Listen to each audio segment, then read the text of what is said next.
Hi, everyone, and welcome to this week's episode of the Alder Hour, your favorite way to end your working day. I'm Matt Alder from Recruiting Future, bringing you the Alder Hour, which is part of the Purple Acorn Network. Now, make sure you don't forget to check out all the other shows that are on Purple Acorn. So you can do that by going to purpleacornnetwork.com or by following following Purple Acorn on LinkedIn. This show is also, as all Purple Acorn shows are, is also available as a podcast wherever you listen to your quality podcasts. Now, once more, we are coming to you absolutely live with no delay. This is us. Here we are. So please join in the comments. We'll try and read them out as they come in. We got some really interesting topics this week, and we got a great guest. So we would love for you to be part of the show. So send us a comment. Let us know you're watching.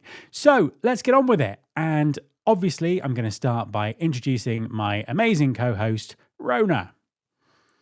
Hey, Rhona, how you doing? Hey, Matt. Doing good. How are you? I'm all right. What have you been up to this week since we were last on air?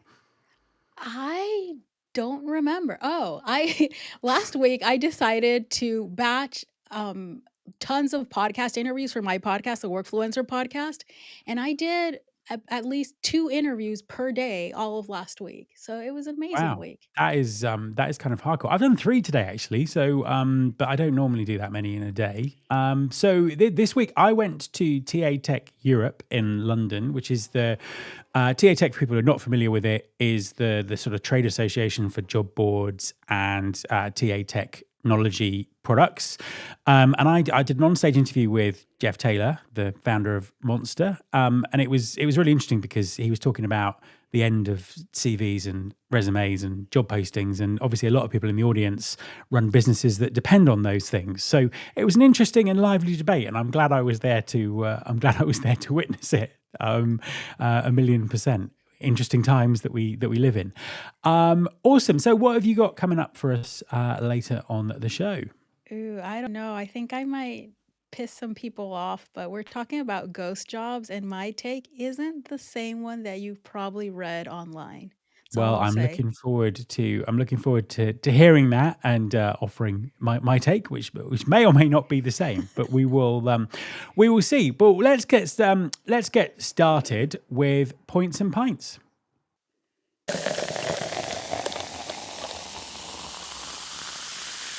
Now, if you're new to the show, welcome. Where have you been? Tell a friend. Please watch every week. In this first section, we grab, I was going to say our favorite beverage, but we like to experiment with different drinks every week. So we grab a drink and we look at a couple of headlines that we've spotted in the news this week. Now, this week, I'm returning to an old favorite. So I am drinking, here we go, Beavertown Laser Crush, which is a non-alcohol beer, a low alcohol beer. Now, I need to say that because yesterday, my son, who is 10, turns out he watches this show sometimes on YouTube. So hi there, if you're watching. And he said I talk too much about beer and not much about anything else. But this is non-alcoholic beer, so it's absolutely fine. But anyway, so Rhona, what do you have this week?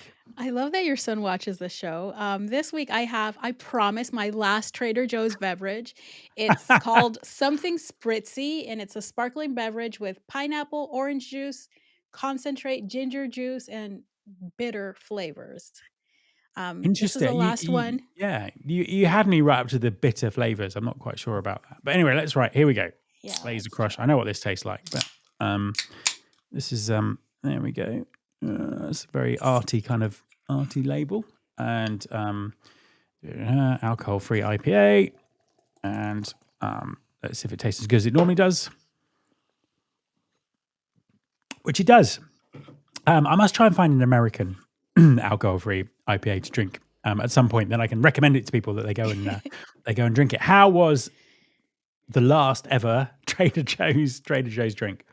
It was better than last week's, that I'll say. It's okay. It's not my favorite one, but it's not bad. Okay, so Trader Joe's, if you're listening, better than last week, but not bad. Yes. Cool. We're we're Okay. we're There we friends are. again, We Trader like that Joe. one. You're friends again. Okay. I am now fascinated to see what you're going to bring next week. Because if you've not sort of been watching regularly every week, Rona brings something from Trader Joe's. So we look forward to that. Okay, let's enough talk about beer and drinks. Let's get into the first headline. So, why 57% of organizations rate their TA stack as only average or below, and what leading companies do differently. Now, this information is presented in a very detailed infographic, and it comes from the HR Research Institute and Eightfold. Now, obviously, Eightfold are a vendor, so we'll take that into account when we sort of look at the findings. So basically, the headline here is that 57% of organizations are rating their TA stack as average or below, and that's in terms of its ability to improve overall recruitment and hiring capabilities. Now, this didn't really surprise me at all. We're in a kind of world where corporations and how they buy software is kind of miles behind how software is developed and how things are moving on. So lots of people are stuck with legacy systems, at least for the time being. But also, as we've said before, this is a very, very confusing space at the moment with lots of different vendors, things that we used to be able to put in very distinct categories, now spreading across multiple categories. There's a lot of complexity, there's a lot of kind of catching up, there's a lot of legacy systems. So the overall headline didn't surprise me. What did you think about the overall bit of this, Rona? I wasn't surprised either. Like you said, there's just so much and so many different people that have to be happy with this software for this to be higher than that. So no, I was not surprised at all. Or I And mean lower, I guess, higher yeah. satisfaction. And there's some interesting stuff around AI. So the main uses of people who responded to this survey, I didn't see how many they spoke to, but the people who responded to the survey were to write interview questions and job descriptions. I got a sense that they're using kind of LLMs to do that potentially, which is not actually that good an idea because of the bias and the other things that are kind of baked into it. And only 13% of people that they spoke to were using any kind of sort of AI agent to do anything, but 53% expected that their use of AI would increase in the near future. So I think that is probably quite an accurate picture of what's going on out there in terms of where adoption is against where the technology is. 53% think they're going to use more AI in the future. I think that's really low, and I think that there is a massive job to do here from vendors in terms of educating people about what AI is actually, where we're going with this, and what it's kind of able to do. What did you make of the AI part of it? I think actually that we are way too vendor driven when it comes to our education for AI. And that's not necessarily a great idea, in my opinion. Love vendors, have been on the side of software vendors. Anyone who's watched knows that. But what I can say is that we, as HR and TA folks, we're relying too much on what vendors are telling us that it should be used and how it should be used. And it should be the other way around. We should be coming up with the use cases as we know our organizations. And that's when we'll see more meaningful, and I'll say, uses of AI than just to write job descriptions and come up with interview questions, because there's so much more that can be done. Yeah, I completely take your point there. I think it's a really important one. I mean, it's interesting. So I have a kind of an ongoing assessment that I run called the Fit for the Future assessment, which lots of TA leaders take, and it kind of scores them against various sort of capabilities that will help them plan for the future. And one of them is technology, and technology is consistently the lowest score across the board. And it kind of really tells me that actually, a lot of teams out there don't actually currently have the right skills to be able to do this. So that could be an upskilling issue, or to be honest with you, this is getting so complicated. It could be a specialist issue, a specialist kind of skills issue, because I think that this is becoming ever more complex to manage, to make sure that you can cut through all the hype, cut through all the regulation, cut through all the risk, and get to a point where your technology is actually improving your recruiting outcomes, which is, let's face it, that's the point of sort of doing this in the first place. What would your view be on that?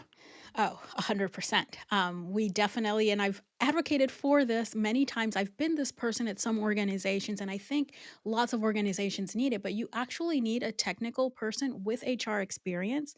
Okay, I'm not saying everyone needs to be a systems engineer or whatever, but actual technical experience really leading this type of not only the purchasing, but the change management, because the user adoption is really, I think, where companies are lacking and failing, and where we're seeing and why we're seeing these numbers. Because okay, we got the shiny thing, great vendor pitch, we sold it, a few people are on board, but how do we get everyone else in the organization on board? So I think it's a specialist role, whether it's a consultant for smaller companies or whether it's someone full time. But we really need someone who in HR who understands both the process, and what the actual work is, and the technology side, so that you can implement actual systems and software that works, not for the individual silos, but someone who's seeing the full picture. And I think also that the AI is moving so quickly and it's becoming really, really complex. Behind the scenes, I think it's really important that people understand that, particularly if Yes. they're looking at AI solutions or buying AI solutions and those kind of things. To finish, so the infographic goes kind of like has lots of advice about what people should do, but basically the kind of closing line is that they should be prioritizing technologies that improve candidate experience, efficiencies, and analytics capabilities, and consider how well they'll integrate with your other systems. And they talk about using AI for interview analysis, but also recruiter training, and and mention kind of AI agents. So yeah, there's kind of a lot. There's a lot in that. We talk about it forever, but yeah, not a really surprising. Statistic. So let's move on to the second article. I'll fix my throat with the non-alcoholic beer. Okay, now interesting. Wall Street drops to one of its worst days since April as AI bubble fears return. Now, I think the thing to say here is I'm not an economist. I know very little about the intricacies of the stock market and all that kind of stuff. So not really bringing the kind of the financial lens to this, but I think it's something that is important that we talk about in the context of what we do. The very sort of top line of this is the US stock market has been surging. It's kind of been, kind of outperforming where it kind of should be against things like inflation and the rest of the economy. And a lot of that is being driven by, or most of that is being driven by the share price of a few very big AI companies. The other interesting thing is there's somewhat of a circular economy going on here, that they're all buying each other's products. So a lot of the kind of the money seems to sort of be going round and round and round and round and round. So that's made for some kind of massive valuations, but also some huge infrastructure investments into the whole kind of AI backbone, as it were. But obviously, there is now constant talk that, is this a bubble? Are these share prices going to collapse? There are wider implications for the economy because they're really sort of, propping everything up, but also, implications for the future of AI. So I just want to kind of sort of think about this from a, how does it impact what we do?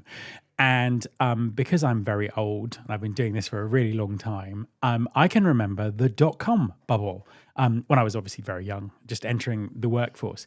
And there are some really interesting comparisons. So the dot-com bubble, basically over sort of a 3 to 4 year period, I can't remember the exact amount of time, everyone went mad for internet stocks. They absolutely skyrocketed. And then all of a sudden, they kind of dropped like a stone. Lots of startups disappeared, lots of companies went bust, and lots of big companies took a very, very big hit. on their share price that took years to kind of come back. So two parallels for me. The interesting thing about the internet back then was um, the hype was outpacing the reality. So you had companies selling solutions or talking about solutions, and the technological capability to deliver them was not there. That's the first thing. And also there was a problem with adoption. So adoption was lagging way behind where people wanted it to be, which meant that these companies weren't making revenues, et cetera, et cetera. And a lot of that adoption was actually driven by internet connectivity, because we didn't have fiber, we didn't have fast broadband. Everyone was on dial-up connections, all that kind of stuff. So you could say there's similarities with what's going on with AI at the moment. The hype is perhaps ahead of the capabilities. Adoption's kind of behind the curve.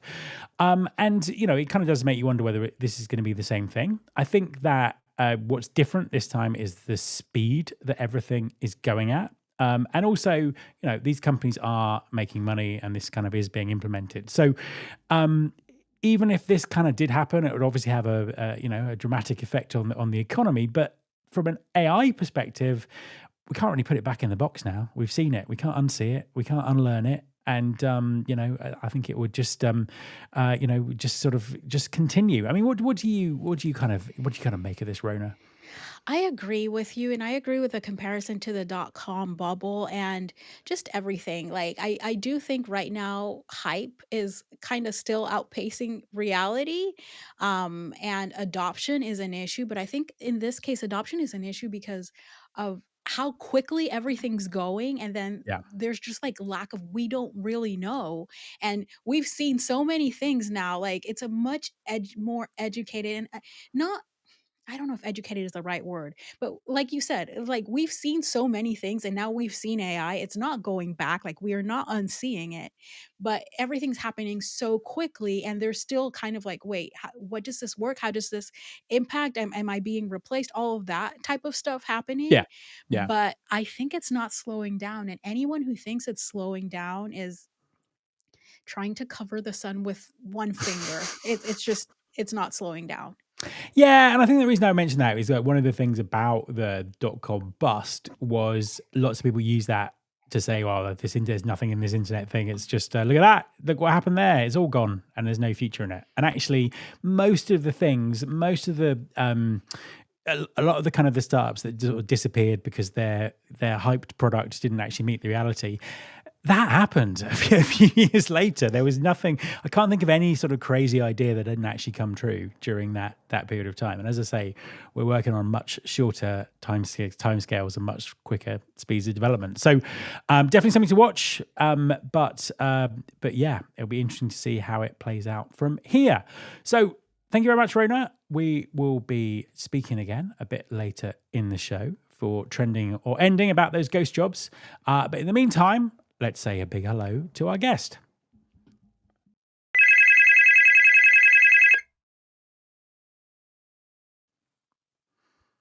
Hi, Hari, and welcome to the show. Hi there, Matt. Thank you. Thanks for having me. Pleasure to be talking to you. Could you just introduce yourself and tell everyone what you do? Yeah, absolutely. So I'm Hari Challapalli. I'm a product leader at a company called HireRoad. We are a HR tech company with a portfolio of multiple products in the HR tech space. We have a couple of ATSs aimed at different markets. We have a learning platform, an LMS platform aimed at employee learning and development. And we also have a people analytics platform called People Insight. In terms of my background, I've spent the better part of the last 2 decades building SaaS products across multiple different industries, HR tech, cybersecurity, supply chain, ERP, a whole bunch of different verticals. But, the common thread for me has been always about how do we efficiently solve user problems using technology, but in a way where the technology kind of almost disappears into the background so that the users can focus on doing the real work, right? So the Yeah. point's not about the technology, but it's about the problems we can solve for our users and customers using the technology. And that's kind of really the philosophy that guides a lot of the product design and development at HireRoad. Fantastic. And before we get into anything else, Obi, I know you were listening to our last section. Do you remember the dot-com boom? Yeah, Dot-com bubble? absolutely. I was just entering the job market. It Yeah. was exciting and terrifying all at once. Yeah, no, But yes. yeah, Yeah, it was crazy. I got into working in the internet just before it started, and then yeah, it just like it kind of went mad. Yeah, but anyway, but we digress. So you've recently launched a new product called Recruit. yeah. Why that product? Why now? What problem are you solving? Yeah, yeah, absolutely. So HireRoad, we had an ATS. You may recognize this name. It's called Vacancy Filler, that was serving customers in the UK market, and it's been around for, I would say, 15 plus years. But in the world of SaaS, things evolve at breakneck speed. And based on some of the feedback that we heard from customers, we realized that there's a need to kind of reimagine what a modern ATS would look like, right? And what I mean by that is, like, how can we create a product that is low friction, that is intuitive to use, as well as self-service, right? And those feedback that we heard from customers led us to kind of fundamentally not just refining or reiterating on the existing product, but saying, like, how do we design a modern ATS from the ground up? And so that's what we've been doing for the last couple of months, and we're excited to launch that and bring that to market. Fantastic. So obviously the the DNA of your organization, if you like, is kind of analytics and Yep. insight and all of those kind of things. Does that sort of reflect in this product? Is that sort of is there kind of a unique spin to it from that perspective? Yeah, absolutely. I would say there are a couple of key tenets, right? Like, in addition to the things that I mentioned, which is, low friction, self-service, modern and intuitive experiences, that I think is a given today in any SaaS application, right? Then on top of that, we layer in a couple of other different things, right? The first is, one of the pain points we see is that HR users are usually dealing with fragmented, disjointed systems, right? Mm. So they have an ATS, they have a different onboarding platform, they have a different analytics platform, and they're jumping from system to system to try to get their basic job done.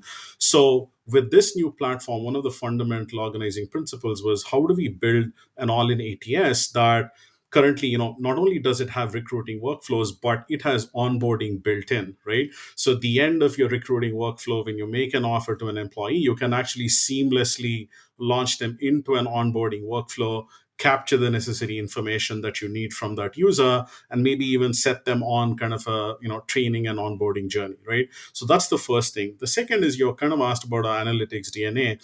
Absolutely, right? Like, we've integrated this recruit product into our people insight product, and so that some of the robust analytics that we have in people insight becomes natively available within recruit, so that you have access to the most up-to-date analytics to understand how your funnel is performing, where are the candidates in the funnel, what's your time to fill, what's your time to start. All of those things that you need to make data-driven decisions on your recruiting workflows is available to you, right? So that was a consideration right from the ground up, is how do we bring all of these disjointed workflows together, then provide a really rich analytics layer within the product that makes the recruiter's life easy to help them make data driven decisions.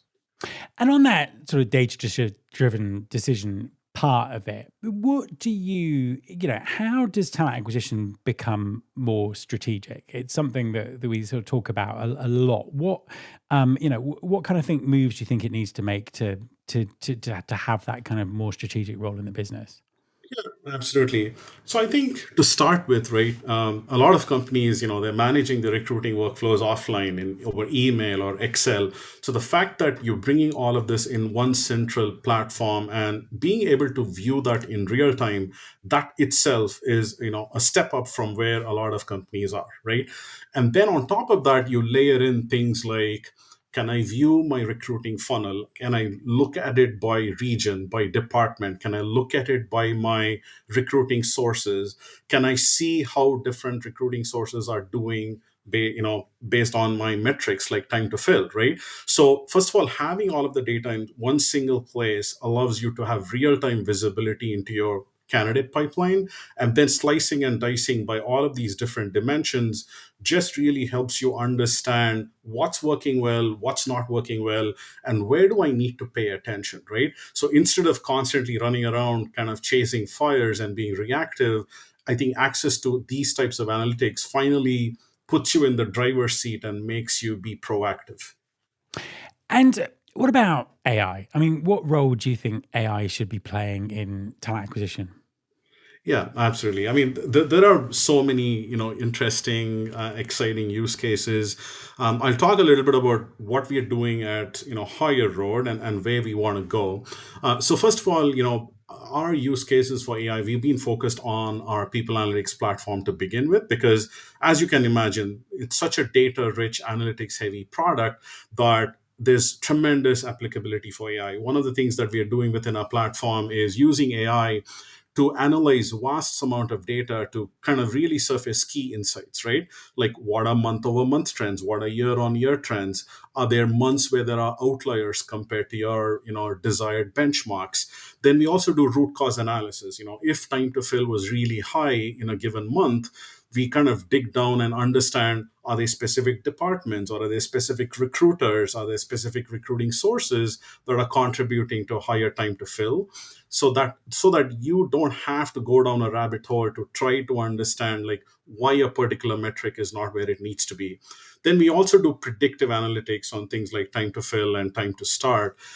So that's what we do in a people analytics platform. Now, when it comes to kind of the recruiting use case, where we want to take AI and apply it in some of the use cases, I think you already talked about early part of this call, right? Which is, what are the things that are taking an immense amount of time on the part of the recruiters, and how do we enable them to be efficient, right? Yeah. Maybe it's some low hanging fruits like generate job descriptions. But where I think it really gets interesting is candidate pipeline analytics, right? So again, taking all of the data that you have in your around candidates and your pipeline stages to really understand, like, what's your maybe a predicted time to fill, right? Like, if you move candidates at the pace that you're doing, you'll be able to, say, fill 10 out of the 20 requisitions, right? So you better do something about this, otherwise you're not going to meet your hiring goals. I think that's a very exciting use case. And of course, AI enabled candidate shortlisting, right? Like, everybody's talking about it, but the way we like to think about it is, for all the advances we've seen in AI, I'd like to think that we are far away from where AI can replace human intuition and judgment, right? We humans have rich context and history as to what worked, what didn't work, and it's very hard for AI to kind of replicate that. I'm sure in a few years we will be there, but for now, how do you use AI as an augmentation tool, right? For example, if you have a candidate scorecard and you have 4 people on the recruiting team filling out the candidate scorecard to shortlist candidates, maybe the AI agent is a fifth, scorecard, right? That you can help.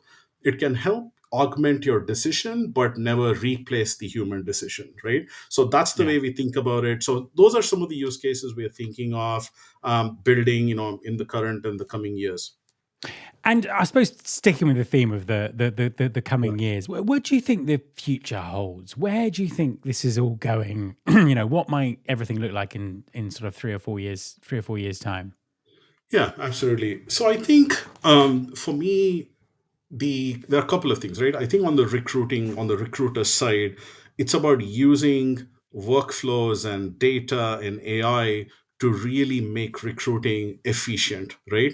Which is, what I mean by that is, today a lot of time is spent, manually looking at something or chasing down, candidate emails or candidate responses. I think there's a huge opportunity to make that whole process efficient and reclaim time, so that TA and HR professional can be a lot more strategic and proactive in their day-to-day work, right? I think that's the first thing. The second thing, I think, is not a whole lot of discussions are had on the candidate experience. I think you would agree with me that the candidate experience is really poor, right? For Yeah. all the Yeah. advances we've seen in software solutions and, ATSs and HRIS, the candidate usually gets the short end of the stick, right? So what can we do using some of the modern technology and tools to elevate that candidate experience, right? So one of the basic examples that comes to mind is typically when a candidate applies and let's say they don't get accepted, how many companies have you seen where it's just a generic like, oh, we regret to inform you that you're not a good fit, right? Yeah. But Yeah. could you take that to the next level and actually provide actionable feedback to the candidate as to why they weren't a good fit, what were their strengths, where the weaknesses, what's the gap analysis? Candidates would absolutely love that kind of feedback because that is non-existent, right? So I personally, as a product leader, I'd like to see more innovation and enhancements aimed at improving that candidate experience because that is so sorely broken. And I Yeah. can't think of any one person as a candidate that would say, wow, like I love this recruiting experience, right? Everybody's Yeah. frustrated, but they don't have the agency to change that. So I hope solutions come out that focus a little bit more on the candidate experience. No, I 1,000,000% hope that as well. Yeah, Hari, thank you very much for talking to us. yeah, absolutely. Thank you. Thanks for having me. Pleasure. Okay, now it's time to welcome Rhona back for trending or ending. All right. So, this week, we're talking about the so called ghost job economy. And listen, I get why job seekers are fired up. 1 in 3 job listings are going nowhere. That's a brutal stat. And yes, it creates confusion, resentment, and a whole lot of wasted time.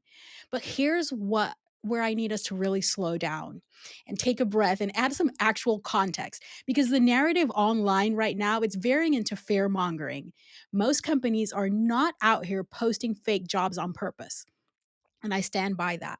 Yes, a few do, sure, but the majority of the chaos that we're seeing isn't intentional deception. It's economic instability. We've been in a weird, shaky market since around, I would say, 2022. Budgets open, then they freeze, roles get approved, then they get pulled. Teams start interviewing, then leadership panics. And that's been happening more and more in 2024 and 2025. But many things can be true at the same time. Yes, the economy is unstable. And yes, companies still need to do better. Because if you know your budgets are fragile, then and you know that approvals are slow and that things can change in a week, then you should not be posting roles like everything is business as usual. There needs to be, that's where really accountability comes in, and workforce planning needs an update. Guardrails need to exist, and I know they already exist, but we need different ones before a job goes live. And communication needs to be more transparent when roles get pulled. But the villain in this story, it's not the recruiters, it's not the TA teams, it's not evil HR plotting ghost jobs in the middle of the night. The frustration job seekers feel is real, but it should be directed at something bigger. The economic and political instability is what's driving all of this. The ultra wealthy who treat layoffs like a strategy, and the people pushing to replace humans with AI before the systems are even ready. What we don't need is HR and TA professionals feeding the media frenzy and reinforcing a narrative that makes our own work look reckless and dishonest. So here's my take. Ghost jobs as a concept, they are trending. But the idea that most companies are doing this intentionally, that's ending, or at least it needs to. Matt, what do you think? Is it trending or ending? I'm here. Here I am. Yeah, I agree with you. I think that it just it makes kind of no sense to me that as an industry we'd be doing this on purpose. We'd be putting out fake job postings to get even more applications in, and to just kind of really, really annoy people. And like you, I get annoyed when people who should know better kind of join in the commentary to get a bit of media time to do it. So, um, yeah, it's absolutely trending. Unfortunately, hopefully it'll be ending. So I think what I kind of say is so as I say, I agree with everything that you're saying, that the economic instability, plans changing, all of those kind of things. And there's an interesting workforce planning part to this, which I'll come back to. But I also want to put an extra element in here, which is the just the kind of the breakdown of the way job boards work and job boards are supposed to work. Because one of the one of the things that I kind of see from people I know doing their job search, they find jobs, they click on jobs, they go through 4 or 5 different sites, they then suddenly find the job doesn't exist. It seems like a ghost job, but actually in those cases, what's happening is certainly for the last 5 years, if not 10 years, the job board industry has been trading traffic and resumes, particularly traffic between themselves, trading Yeah. jobs between themselves. So, a job, if you feel very sorry for an employer because a job that could have been filled will turn up on a site that they had nothing to do with 2 months later because of this traffic trading, this kind of stuff. And actually, a lot of people who kind of work within those organizations, that's their kind of background. They've come from digital marketing where they trade traffic. And there's no kind of real conception about the candidate experience and the job seeker experience and everything that's kind of going on. So I'm not suggesting that's the whole of the problem, because I think you've kind of nailed what the bigger problem is. But I think that the way the job board industry behaves and, trades, people like their clicks, is not helping this situation at all. Coming back to the workforce planning, I think that's a really interesting point. I think that in many organizations, it's completely disconnected, certainly disconnected from talent acquisition. You hear countless times of talent acquisition teams being told that they suddenly need to hire 500 people next week, or actually the 500 people that they were hiring are no longer needed. So that kind of happens all the time. So there's definitely a kind of a need for joined up thinking there, definitely. Yeah, I think when I started seeing this, I was actively in recruiting. I'm leading a recruiting team. It was around 2022, 2023. And that's where you started seeing the whole role is open, go through it. Oh no, we've changed our mind for whatever really good reasons. Like it's always better. I'm of the school that it's better to cancel a role and not hire someone if you're not sure that you're not going to just hire them and lay them off in a month or two. But people don't understand how things work at companies. Sometimes the people making the decisions about mass layoffs happening are at this level, right? And the people hiring and continuing with the day to day are at this level and lower. And the information isn't always flowing from this level to this level. So that's why it's like, oh, we're keep going and we're interviewing. And then you start hearing when it starts getting closer to the time of the economic shift or the reorg that's going to happen, you start hearing rumblings. And that's when responsible TA and HR people start saying, wait, let's pump the brakes. What's happening? We're not bringing people in to lay them off in a month. Let's slow down. That's when people in finance and stuff like that start saying, let's tighten the purse strings a little. But it's not, no one that I know is ever thinking, let me post this job and get all of these people that are never going to be used. And yes, some people do this to build pipeline. Mostly agency recruiters is who I've seen do this. Yeah. Yeah. Um, Yeah. I believe there's many different and better ways to build a pipeline than doing that, but I understand why they do it. But I don't think most companies are out there doing the whole ghost jobs. And to your point about the job boards, I think it's also your responsibility when you have jobs linked to job boards out there and you know that maybe they're not tied to your ATS, so that when you close a role, it's tied there, then you have to have that list of job boards to go manually. And still, that's not going to help everything because so many job boards post jobs that you didn't even post Yeah, them there. exactly. Exactly. And from a talent acquisition perspective, because we know that one of the things that lots of TA teams talk about is having a more active role in workforce planning, and that in some organizations that's possible. In other organizations, there already is someone doing workforce planning. But is there a kind of a fundamental thing here, just from the recruiter perspective, about always pushing back about new hires at that point and saying, do you really need to hire, someone? Do we need to look at this again? I mean, what do you think their responsibility is there from the recruiter perspective? Definitely the in-house recruiter TA. perspective. Yeah, TA needs to be more involved in workforce planning. That is hill I will die on. And anyone who's worked with me knows it's something I fight for.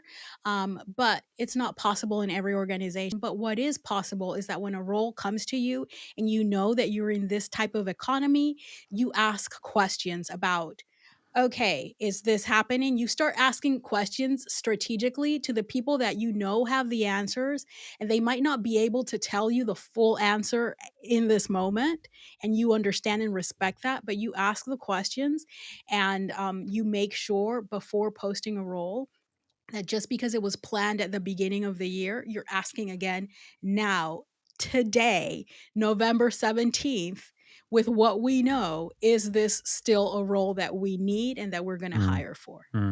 Absolutely. And I think the other thing that I would add is almost from the candidate perspective. So without wanting to sound like this is a whole episode of me being the old bloke with grey hair with stories from the olden days, but I think there are kind of recruiting norms and ways of thinking about recruiting that people haven't moved on from. So, if you go back 10 years, 20 years, whatever, the way you did recruiting is you had a closing date on your jobs. And you basically, because you had to post CVs through the mail service, you didn't look at them until the closing date because you wanted to wait for them all to come in. So there was a sense that there was a closing date, and after the closing date, they weren't going to accept more applications, and the process would get moving.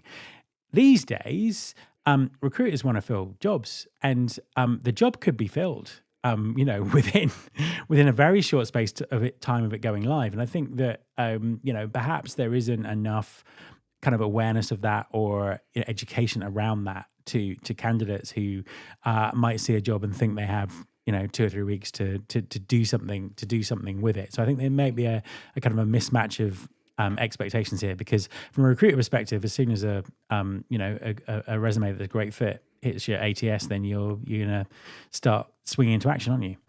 Yes, and this is something that people on both sides have to understand, because I've seen the debate online where recruiters are like, well, once you've identified a strong candidate, you should take down the role. Absolutely not. You take down the role when it's full, when you have a signed offer. That's when you take down the role, because we know all the things that can happen. But yes, candidates and everyone needs to understand that recruiters are trying to fill roles. If I post a job today, I get let's say I identify three strong candidates, we interview them, and we want to move with one, and next week the job is closed, or the role is filled and candidate is identified. That is real. That happens. We're not waiting for everyone to apply to look at everything. And it's like, if after you looked at those three and they're doing good, but in that period 100 people applied, unfortunately those 100 people's resumes aren't going to be looked at, because you can't keep in this loop of, oh, look, what about this person? What about this person? Because roles will never get filled if you recruit that way. So, yeah. Yeah.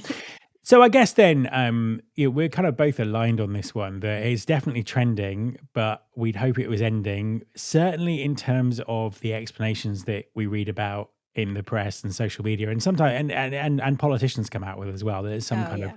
weird ghost conspiracy theory. Yeah. What needs to be ending is really people, like you said, who know better, um, participating in these things just to have some media time. Absolutely, and that doesn't just apply to recruiting. Rhona, thank you very much for bringing that one to us, and we will see you next week. Thanks. So that brings us to the end of another show.